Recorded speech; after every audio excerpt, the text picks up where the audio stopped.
Decíamos que hay una carta de Lenin que se llama Capitalismo y la inmigración de los obreros, escrita, es un artículo, mejor dicho, un artículo de Lenin escrito en 1913 que se llama Capitalismo y la cuestión de los obreros. Pueden consultarlo, pues allí Lenin se posiciona sobre el fenómeno de la inmigración extraeuropea. Él dice de los países económicamente subdesarrollados que sus inmigrantes por motivos económicos se desplazan a Europa.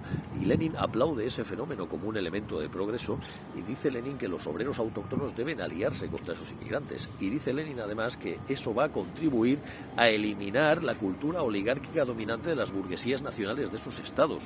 Lenin aplaude el fenómeno y dice que el fenómeno va a ayudar a disolver la cultura dominante de la burguesía nacional de los estados capitalistas.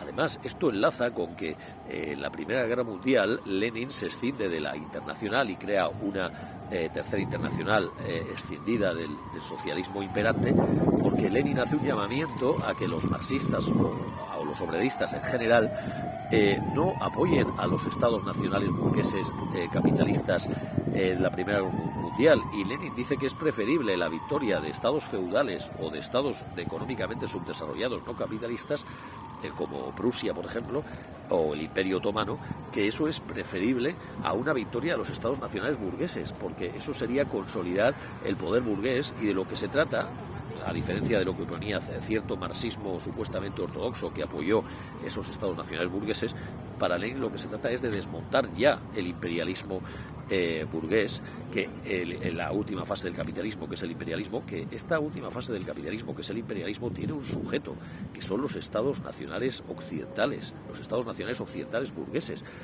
Son estos. Lenin decía que siempre hay que oponerse a la colonización, siempre hay que oponerse al imperialismo, cuando un país... pero el colonialismo, su sujeto, su acreedor, son los estados, la élite nacional burguesa de los estados nacionales occidentales. Por lo tanto, Lenin aplaude la disolución de la cultura, porque la cultura no es algo neutro, sino es la ideología opiácea de esa burguesía nacional, de esos estados occidentales, que es el sujeto, es el artífice, el verdugo del imperialismo en el mundo y de la fase final del capitalismo. Lenin aplaude la disolución de esa cultura. ¿Qué podemos decir de un movimiento pseudo-obrero anti-inmigración que lo que hace es reconciliar a lo que quede de clase obrera autóctona, porque hoy en día la mayoría de la clase obrera, como ya veía Lenin que iba a pasar, está formada por inmigrantes extraeuropeos?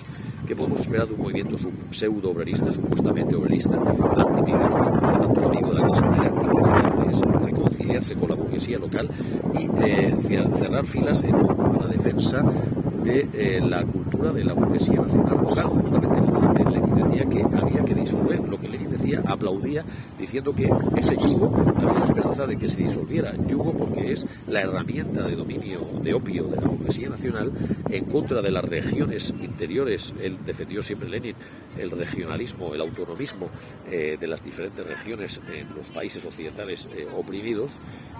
Y además es la punta de lanza del imperialismo colonial en base a esa cultura opiácea. Disolver eso, no porque seamos enemigos de la diversidad cultural, como son ellos los identitarios y los mamporreros de este imperialismo, sino porque esta cultura se utiliza como arma arrojadiza al servicio del imperialismo y al servicio de las élites oligárquicas. Si los defensores de esta cultura aceptaran la diversidad cultural y de tú a tú se sentaran en respeto y en diálogo con las diferentes culturas regionales, locales y autóctonas, y también con los inmigrantes, pues no habría ningún problema. Nosotros defenderíamos esa cultura como otra más. El problema es que ellos utilizan esa cultura como falso neutro y como arma arrojadiza para desunir a la clase obrera, y lo utilizan también como elemento colonizador, globalizador, y como elemento nazi homologador, Gleichschaltung, que desune a la clase obrera y la reconcilia con el elemento burgués reaccionario dirigente en contra de la minoría regional, de las minorías regionales y de la inmigración. Por lo tanto, ellos no creen en la diversidad cultural, ellos son supremacistas. El obrerismo ha de ser supremacista. No puede haber revolución obrera, no puede haber sustitución de castas, no puede haber relevo del obrero respecto de la burguesía si no se elimina la ideología de la burguesía, si no se elimina el relato burgués dominante.